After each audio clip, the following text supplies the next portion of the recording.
I think is a muscle, first of all. I don't think people think of it this way. They think maybe you're born with courage, or courage is something you're just like, okay, I'm going to be. If you're not courageous in the small things, I don't think you're going to make a big, courageous decision. Yeah. I think it's like discipline. It's like any of those things, faith. You got to start small, right? You got to make a courageous decision, challenging somebody. Yeah. Which then gives you the courage to make the difficult decision in a more difficult situation, Right. or a more difficult environment.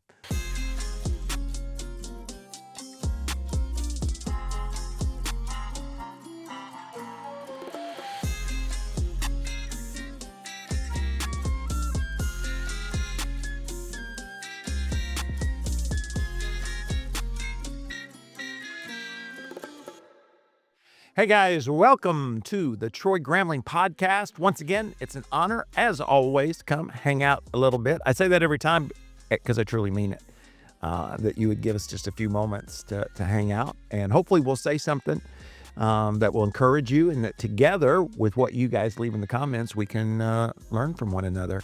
I was thinking before we actually get into what we're going to talk about today, we were talking before we started recording about all the different facilities, stadiums. Because here in South Florida, we have a lot of them.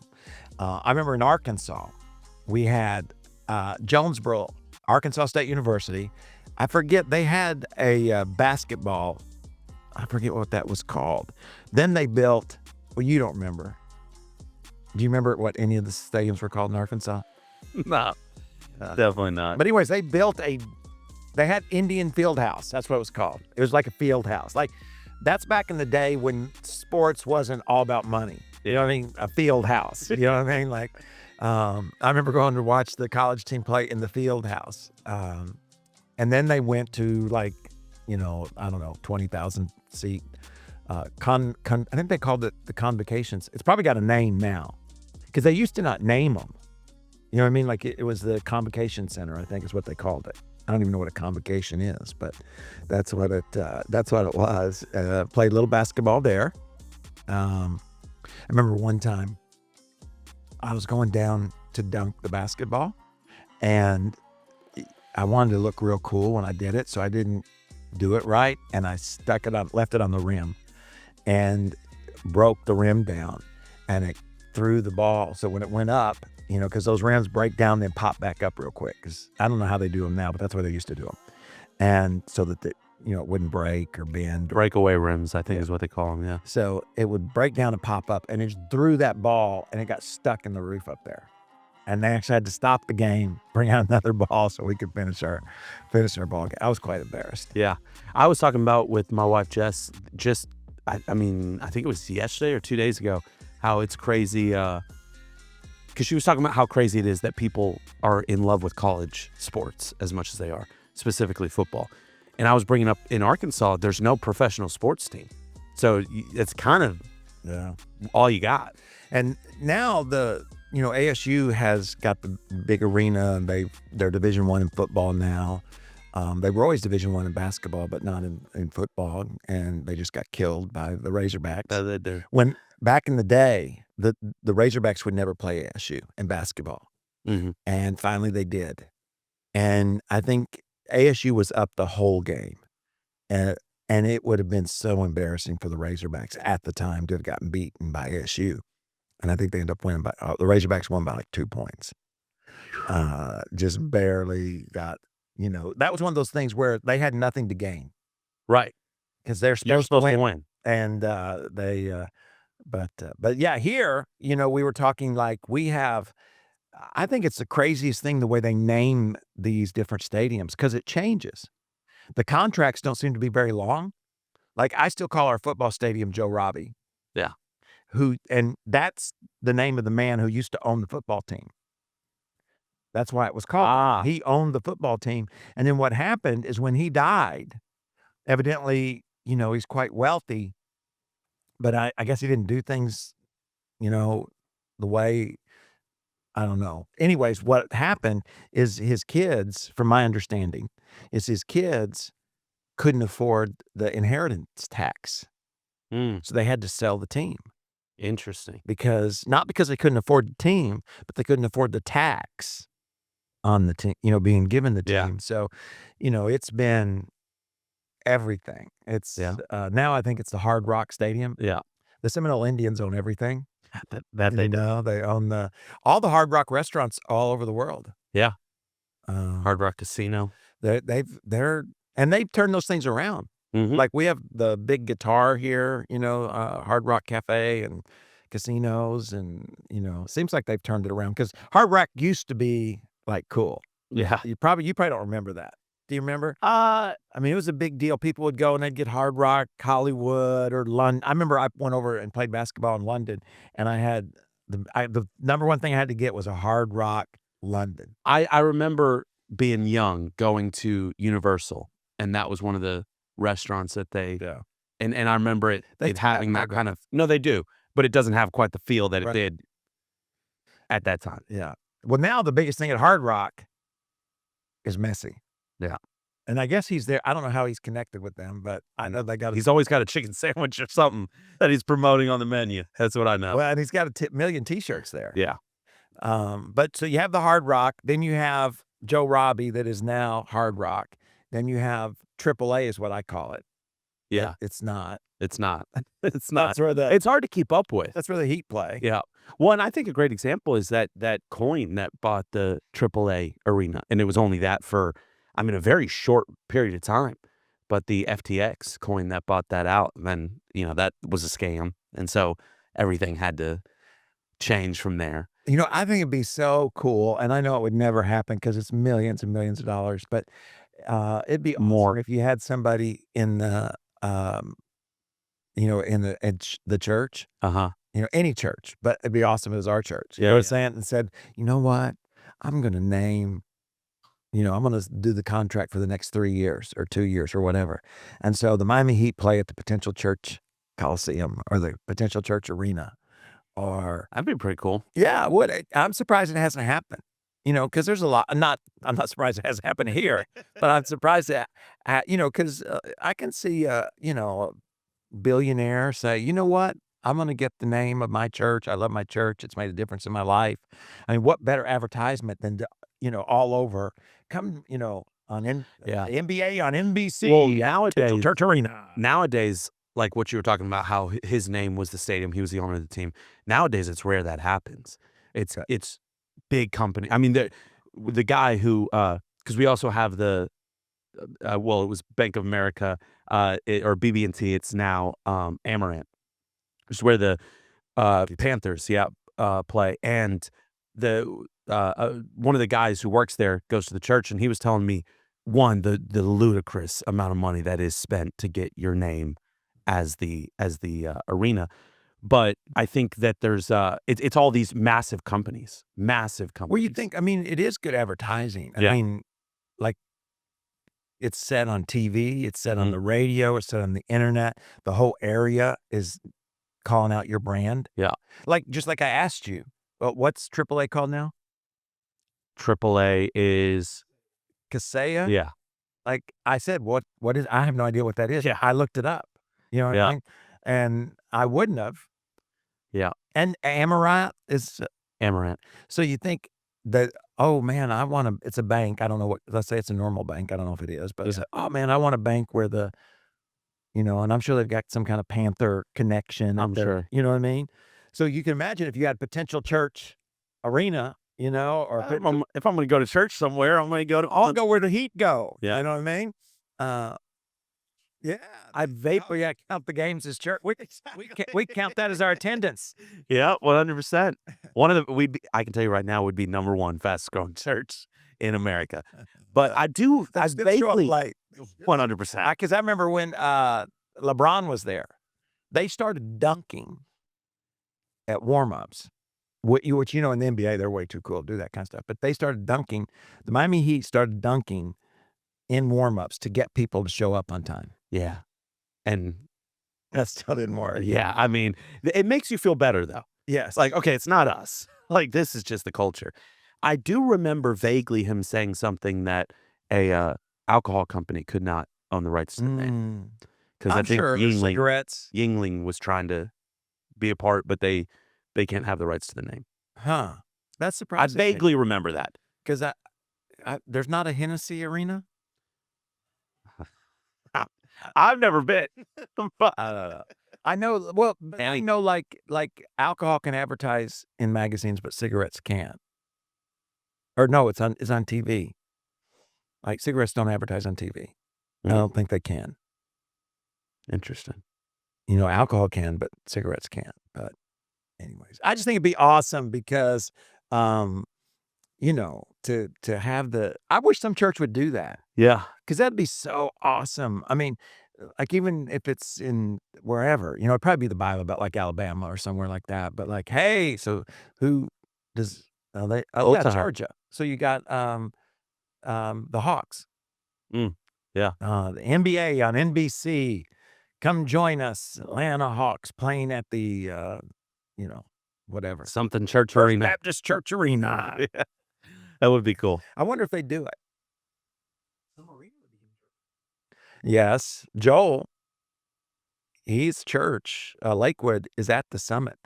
What used to be the Summit, where the Houston Rockets played. Interesting. So That's the only one I can think of. yeah. There's probably smaller ones. Yeah. Like, you know, there's a church at the Sunrise Arena here. I mean, they never had I don't know if they had athletics there, but they had plays. And what's the arena where the Messi plays? I couldn't tell you. I don't I don't know the name of that arena. I don't know that either. I see it when I go to Fort Lauderdale. Hey, he's got a bigger name than the arena. Yeah. That's the church. I mean, think about it. They sell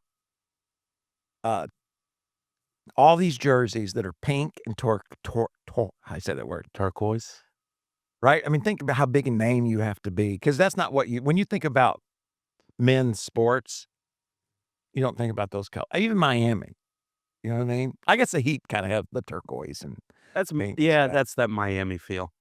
South Beach. Anyways, I know that's a deep discussion. What do you guys think about a church taking on? I'm sure some people would complain, you know, you can feed the poor, but you can. You know what I mean? You might feed a lot of hungry people, but be interesting. Hey, if you take a moment and help us out, the algorithm is incredibly important. It drives everything online, and our goal is to make a difference. So if you would share it with somebody, if you hear something that encourages you, and if you haven't subscribed, man, again, both of those, click. That's all it takes. Yep. And leave a comment. Here, I wanted us to talk about, I was talking with the staff, and you can probably, if you check out some of our content, get the whole leadership lesson. We'll put the link below. But I was talking to our staff about, I like to do these like case studies. I did one on Tupperware. I did one on Louis Vuitton. And I was looking at Lego. And I was thinking, Lego was good, then it was bad, and then now it's kind of great. You know, they're making movies and all that kind of thing. And I want to know, well, what happened? You know, what did they do that took them in the wrong direction, and how did they get back on top? And so I'm studying, there's video, there's all kinds of articles, you know. I mean, the great thing that I love about AI is it makes research so much easier. Yeah. You know, because it'll find it for you and then help you break it down. But I was all this, and one of the things that they did, because they lost like 300 million in 1 year. I mean, they were really about to go bankrupt. Right. And the way they came back, according to all the research that I could find, is they started thinking of, you know, what does the customer want? They started having these different kinds of groups where the customers would tell them what they want. And, you know, they refocused on what the customer needed. And, you know, really worked hard at trying to hear and listen. Okay. And I thought, okay, that's cool. And I'm sure there are lots of then folks who will say that's what we need to do. Right. If we want to build a great company, then we need to do what Lego did. I mean, and so we need to go through these 2 or 3 steps. And so I was kind of thinking about that. And then all of a sudden, here's what I thought. Now, I don't know what you have thought. If you think about Lego came back And the way they came back is they started listening to what their customers wanted, and then they built the kind of, bricks focusing on that, and then the movies, the collaborations, and those kind of things. And I thought, well, what about Apple? Because Steve Jobs did just the opposite. I mean, he bragged about the fact that he didn't listen to anybody, right? He built what they needed that they didn't know they needed. Yeah. So it's just the opposite philosophy of Lego. And I think that is a great reminder that two things. One is you have to go deeper a lot of times and ask a deeper question. Because if you're not careful, you can run all over the place. We're going to do what Lego did. We're going to do what this church did. We're going to do what, and it's great to learn from them. But I think we have to ask deeper questions of what is it that really led to their success. And I think the best way to do that is then compare them maybe to a different organization or a different company. Because again, Apple did it just the opposite. Yeah. Apple, Steve Jobs said they were 90 days from bankruptcy. So, I mean, they were about to die. And so I thought, okay, so it wasn't that one asked what the customer wanted, or it wasn't do whatever you want. You know what I mean? Like you could do you could say, hey, we're going to be like Apple. Yeah. We're going to do what we think everybody wants. Yeah. And so I tried to ask some deeper questions to say, well, what do both of these companies have in common? Yeah. You know what I mean? Because they don't have that. Right. And so there are a few things that came up that I just wanted to share with you guys, see what you think about it as we talked about it, because they have both become quite successful in, I messed up my, I messed up my AI is trying to, Notability is a great app, by the way. But they've added AI to it. Yeah, they have. And so now, you know how AI is. It's just always jumping in there wanting to take control. I mean, we don't even have robots yet, and it's trying to take control. Terrible. Anyways, this is what I jotted down as I was thinking through it and all the research that I could find that they had in common. The first one was a clarity of vision. And you're going to probably know these maybe. I mean, you've heard of them, but I just thought it was interesting that both of these companies, and I'm going to keep studying and doing some research to see what other companies with different philosophies, but had these same priorities. Jobs said that they're going to make tools for the mind that advance humankind, right? So he said, that's what that's our vision. The Lego CEO said, we want to inspire the builders of tomorrow, which that's pretty cool too, especially if you think about Legos, it's more than a toy. But both had a clear and compelling why. And I think for your own life and for whatever it is that you're leading, is there anything that's more important really than why? Yeah. Where we're going, why we're going there, and how we're going to get there. Yeah. The scripture says, it even gets quoted at business places, without a vision, the people perish. But the real translation of that Old Testament passage is without a word from God, without a divine revelation, and without clarity, people cast off restraint, or they just go in a million different directions. Yeah. And, that's true. You see that in families. Yeah. If we're not clear about where we're going, everybody's going to try to get there their own way. Yeah. Yeah. There's, I think it was Chris Rock who was talking about younger comics and, comics who are on their kind of, they're working their way up.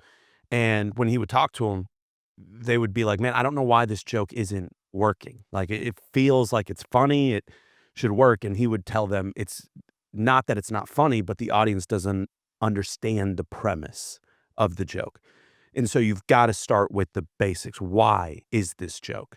And I think the same thing is true in a company and a family. And it's if people don't understand the premise, if people don't understand the why, this is what we're trying to accomplish, then it just gets messy. And what should work doesn't work, right? Like you can apply all the leadership stuff, but if it doesn't start with the why, it just never gets there. It just always feels like you're having to. You can't even evaluate. Correct. Yeah. I mean, if you don't know where you're going, it's like you don't know if you made a wrong turn or not. Right. Yeah. Sometimes it's like, okay, the goal is just better. And it's like, but what does that mean? What does that really look like? And I think that that's the important role of the leader is, hey, this is what better looks like. This is what more, this is what success, whatever it is, you know what I mean? This is what it looks like. And once people have that picture, okay, that's it, and it's specific and clear, they can start attaching themselves to it. Yeah, and if the vision is clear, you think, all right, it helps us know where we're going so we can evaluate everything we're doing, whether or not it falls in line with that. Right? We're going to start this program. We're going to open this store. Does it help us accomplish what the vision is? Yeah. I think the other thing that maybe people forget about is if the vision is clear, your team can help you self-correct. Yeah. You know what I mean? If the vision's here, but it's not here, right? And you're start to go all, you make a wrong turn. Well, I'm the only one that can step in and say, hey, bro, you're going, and it feels like, speaking down to it.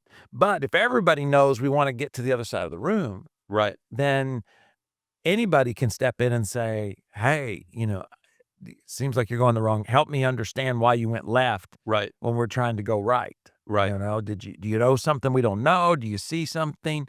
It really allows accountability to be not just the top down, Right. which people tend to push back on. Yeah. I always tried to do that when you guys were growing up. I always felt that we're called as a family until you guys, have your own family. And so if we were going to, give an offering or we were going to do something for Christmas or whatever, is to get you guys together and say, here's what we're doing and here's why we're doing it. So you're a part of that, Right. and you understand why, as opposed to, well, it's Christmas and, we're not going to open presents till later, or, we're not going to go this year to Halloween Horror Nights, which is, Right. this time of year, because we're going to give to Greatest Gift or there's a need. Right. And including you guys on, to me, that always made things simpler. You might not always agree, but at least you kind of know where the why. Yeah. Yeah, absolutely. One, I think it allows, as you said, it allows challenge, it allows accountability, it allows these conversations that have to happen. And I think one of the things when it comes to vision is everyone thinks that everyone's got it. Everyone knows. Everyone understands. And it's just, you start asking some questions and you realize, oh, they don't. They don't understand it. I think that they're most likely, if we're going to fail somewhere, it's in casting not enough vision. Not doing it as often as we should, not having as clear of a vision as we should. It requires so much intentionality.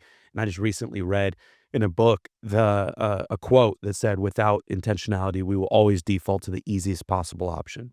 And I think that that's true when it comes to vision. If we're not intentional about how we're casting it, about what it is, because you have to make it so much more clear than it is in your head.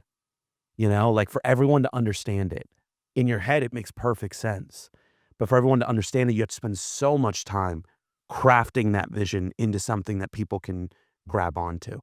And without intentionality, that just won't happen. No, that's good. The vision leaks. Yeah. And you have to say it, just again and again and again. And if you're the one that's sharing it, like you said, you tend to think people have it when they don't. Yeah. Or they get it and then they lose it. Yeah. Or they don't see the connection. Which again is a bit, hey, this is why we're coming in at 6:00 this Saturday. Right. Or this is why we're doing beach baptism, in a church's, in our context. We're doing beach baptism on Christmas Eve. Well, what about my if the vision's Absolutely. not clear and, to me, that's the hardest thing to learn. Cause you're like, oh, everybody's got it. This is boring, and if you're not careful, people lose it, even if they did have it, which leads me to the second, the truth you might say that I found, or these two things that both of these companies had in common, was a consistency and execution. at the Global Leadership, Craig Groeschel, who pastors probably the largest church in the country right now, Life Church, talked about being boring. Yeah. Just doing the same thing consistently. Yeah. Over and over. What did he say? That brushing his teeth? Is that what it was? Flossing. And that discipline to floss every day, that Yeah. consistency is what led into the kind of day Absolutely. he needed to have in order to succeed. And it's boring. Jobs cut dozens of products. He streamlined everything. If you remember when Jobs was over Apple, you didn't have a lot of choices. Yeah. It's kind of like when Henry Ford was making cars. You could have any color you want as long as it was black, they used to say. And then when it came to Lego, they halved the number of pieces they had. They used to have all these different pieces and everything, and they cut it down. I remember, when we built the building we're in now, which is quickly become old building, but when it was brand new, I got here just in time to help raise the money to pay for it. I didn't get to design it, but I got to pay for it. But a great facility, but we were coming from a smaller one, and we were doing 5 services. And over here we had more space, but we also didn't have enough volunteers or serve what we call serve team members to be able to serve 5 services this large. And one of the difficult decisions that we had to make is say we're going to go to 2, which meant we weren't going to do Saturday night. We had 2 Saturday nights, so you had people who had come on Saturday night for a lot of years. And then now we're saying we're going to do a new facility, but we're not going to do Saturday night, so that we can focus in on what our vision is. So Right. we can be consistent, and people will get a consistent experience when they come. And ultimately, we ended up doing 5 services here. But those are hard, decisions sometimes to say, we're going to do the things we need to do so that we can, be consistent. Yeah. That every time somebody comes, this is what their experience is going to be. Yeah. Well, and it requires challenging the smallest of things when they interrupt that consistency. There was a time when we were living on, well, I guess I don't need to say, but on a road where there was a Starbucks. Uh-huh. And that Starbucks in particular, I felt like every time I go, like the drink would taste not the same. And that's, not typical of Starbucks, but it just goes to show like any organization, any company can become inconsistent when you let those little things, like it doesn't seem like a big deal. 1 piece of ice extra, or, a tad bit more, 1 extra pump of whatever, but it messes up that consistency. And now people don't know what to expect. I almost feel like it's even if the product isn't amazing, but it's always the same, it's just better to know what you're going to get, and I think that it can become very easy to not have that consistency, because we get distracted, because we don't want to challenge those little things that can break up that consistency. But I definitely think it is a key element. And the negative impact of not being consistent isn't necessarily seen immediately. Right. You skip a few of this, it's like, working out. You stop going every day. You don't immediately lose your muscle. You don't immediately get out of shape. You don't immediately get sick. But those things happen further down the line. And I think the same thing is true in our leadership. So, and again, you need that accountability to be consistent. Yeah. The next one was courage in a crisis. And I thought this was interesting because Jobs, it says, he bet the company on the iPod and then later the iPhone. So, I mean, they're going to, because the tendency in crisis is to cover up and, we're going to all be safe. And, Right. And then it also said that the Lego CEO, when he admitted they had drifted, sold the crown jewels, which was the big theme park that they had, and then refocused or restructured the company. Again, you're struggling, and the tendency is to want to hang on to, not get rid of. Right. So I think, and courage, I think, is a muscle, first of all. I don't think people think of it this way. They think maybe you're born with courage, or courage is something you're just like, okay, I'm gonna be. If you're not courageous in the small things, I don't think you're gonna make a big courageous decision. Yeah. I think it's like discipline. It's like any of those things, faith.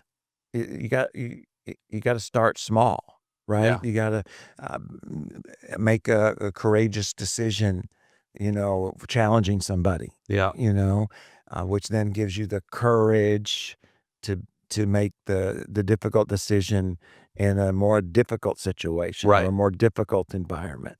But when you go back and you look again and again and again, whether it's a president, whether it's a church, whether it's a business, the ones that we remember are the ones who had the courage to make difficult decisions in really, challenging circumstances. Absolutely. Well, and I think what can hurt courage, we look at courage as, man, that's a trait I want to have, because we see it in the people we respect so much. But there were several times, in all of those successful people, there were several times they made a courageous decision that didn't pan out. And I think that can often, it's, I'm going to step out, I'm going to do it. I'm afraid, but I'm going to do it. And then it doesn't pan out, it doesn't work. And people were hurt in the process. That can become very difficult and challenging. So I think a lot of courage has to do with getting back at it. You know what I mean? Doing it again, even though it didn't, that lack of confidence that failure can bring, that insecurity it can bring, can make it more challenging. So I think that you really got to be able to work through that in order to continue to make courageous decisions. Yeah. I know the scripture says faith in Hebrews 11 is the confidence that what we hope for will actually happen. And courage is acting upon that faith. Right. The next one here is teams that complement gaps. In other words, just hiring people who are better than you are. Yeah. Or recruiting people that are better than you are. Both Apple and Lego wouldn't be where they are if they wouldn't, surround themselves with. Yeah. And, everybody says that, and that's all great and wonderful until people start recognizing that you've hired people that are better than you are. You know what I'm saying? It's one thing. I think, well, Carson's better than I am, Right. And hey, I'm just going to tell everybody the reason we're, doing so well is because I surround myself with people who are better than me. And people are like, yeah. And well, they're all there at the conference to hear me speak, right? Or whatever, they're all reading my book. But what about when they're at your conference, right? What about when they're like, you want to know why, that business or potential church is really going well? It's because when they hired, that's when it happened. You got to still be humble enough. Yeah. Right? Because if you get insecure, you can, you can destroy that thing. Yeah. I think it's easy to hire people who complement gaps. Those people can be different than you are. Right. And it's easy to try and make those people like you. I'll give you an example. The most recent hire I made was someone who helps in my team's gap, which is organization. However, that person is going to make everything more organized, meaning meetings are going to have to be more organized, gathering, all those things. That is uncomfortable, because if I liked organization, I would have been organized, And I think that it's easy to try and make people like you. It's really easy, especially when you're the leader, to try and all of a sudden the gap that you brought this person in for, they no longer fill because we've kind of changed a lot of that, or they've left because we didn't let them be what they were meant to be. Well, differences make things more complex. Right. And even other folks who are on the team are like, in other words, you need somebody that's like you. Okay, let's say you said organized. Well, everybody on your team up to that point has existed within the environment you have created. Right. Some of them may be saying, well, we really need somebody organized, but most of them have grown comfortable with what is. Now you bring in somebody that thinks different, that makes the meetings more stressful because they're always saying, what if, or what about, and everybody's a little like, you know what I mean? It's just easier if we just all agree. You know what I mean? It's not our fault. You know what I mean? Or whatever. So you've got to, like you said, intentionally say the success of what we're trying to do is more important than my comfort. Yeah. Which brings me to the last one, which is, and we were talking about this. I don't know if you guys caught our last podcast, but we talked a little bit about this. Mr. Simon's book, Eat Last, but a culture that outlasts the crisis. And it talks about, how Apple added the kind of designs and excellence became a part of the culture that outlasted Steve Jobs. Yeah. And that LEGO no longer has the same CEO, but the companies are still doing well. Yeah. And so I think that it's important to remember that what you're trying to build is bigger than just you. Yeah. Yeah. And Legacy. Takes intentionality. That it does. So anyways, guys, those are some things. What about you guys? What companies, philosophies do you see at odds and yet they're both winning? Or maybe there's one of the things I'm going to look into is two companies that have the same philosophy, yet one's doing really well and one's failing. That'd be interesting. You know what I mean? So what is it that actually leads to success? And what is it that, keeps us struggling in some kind of failure? If you have an idea or thought, man, we would love to hear it in the comments below. We always want to hear what you've learned, because our goal is to build a community. It's the reason we wrote the book. If you haven't picked up a copy, it's not too late. Still go to Amazon and get a copy of Potential, and let us know what you think about it. It'd be really encouraging. If we said something that inspired you or you think somebody else needs to hear, just a click. And if you haven't subscribed, please do. Hey, we're here every Thursday hanging out, talking about life and leadership, how we can all together move forward, because one is too small a number for greatness. We also do a live stream, and it is called The Break Room. That it is. On Wednesdays at noon. It's just time to hang out, be encouraged and inspired in the middle of the day, in the middle of the week. Until next Thursday, have a great day. God bless. We'll see you next time.